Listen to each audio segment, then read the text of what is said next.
First of all, we've done fights with Haymon. We've done them recently. Isaac Chilambo fought Leader Alvarez up in Canada a couple months ago. That fight got done like that, no problem. There's no problem making a fight on my end. When Al wants to make a fight, it gets done. Yeah, Glaskov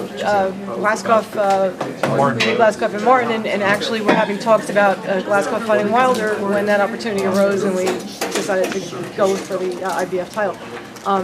There was no problem on our side. He does whatever he wants to do. He wants to make a deal, we'll have a deal. The reason we don't have a deal is because he doesn't want to make a deal. And Kathy, for you as a promoter, Sergey Kovalev's a road warrior. He's fighting in Canada in people's backyard like Pascal Cleverly. Has that been the nature of how you had to get fights for Kovalev because of his pedigree, or is it just you have confidence in him? It's a little bit of both. At some point, you know, you say to Sergey, hey, listen, you can make more money if you go to the other guy's hometown. He's there, I'm there, you know.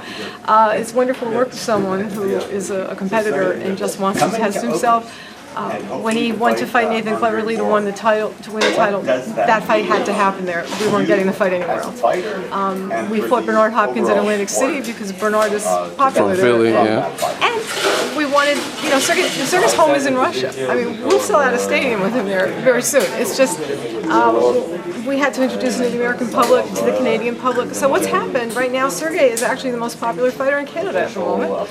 That's not so bad. Yeah. He's more popular than Adonis Stevenson in Canada right now. He'd sell more tickets there than Adonis would. Okay. So there's an upside to that, is that the world is his home, and that's okay. Okay, and since Kovalev is such a road warrior, if you had a preference, I know it's early, but Ward versus Kovalev, ideally, if it happens, where would you prefer something like that? Well, what coast? The agreement we made was that we weren't going to go to Oakland, California. We weren't going to go to Russia. Okay, no hometown advantage. It's kind of fair. You know, we've had overtures from Atlantic City. We've spoken to Madison Square Garden. We've spoken to the MGM in Las Vegas. At this moment, we're really just looking at those deals and figuring out which is the best.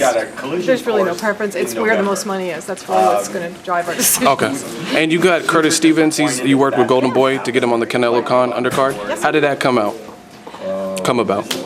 We work with everybody. It's like not such a remarkable thing. Jolene Mazon, our matchmaker, and Eric Gomez and Rob Diaz, they love each other. We all love each other. We have dinner together all the time when they're in New York. We have no problem working with Golden Boy in particular. They're wonderful people. We love working with them. And what do you think about that fight card? Your fighters on there, christening a new arena with the T-Mobile Arena. Yeah, I'm looking forward to being there. Yeah. I'm really excited. I have a reason to go. Well, that's obviously the arena that we're talking about in Vegas. If we end up for some scouting there, yeah. Nice. That's where we'll be. I mean, and if Barrera pulled off the upset tonight, I'm sure you thought about it, but you'd have the two hottest light heavyweights in the world. Which isn't the worst problem in the world. That's why, you know, Barrera got this opportunity, and you can't tell a guy who's 34 when he gets a chance like this that you can't take it. Take it. Go for it. And if this is what's meant to be, then we'll figure it out.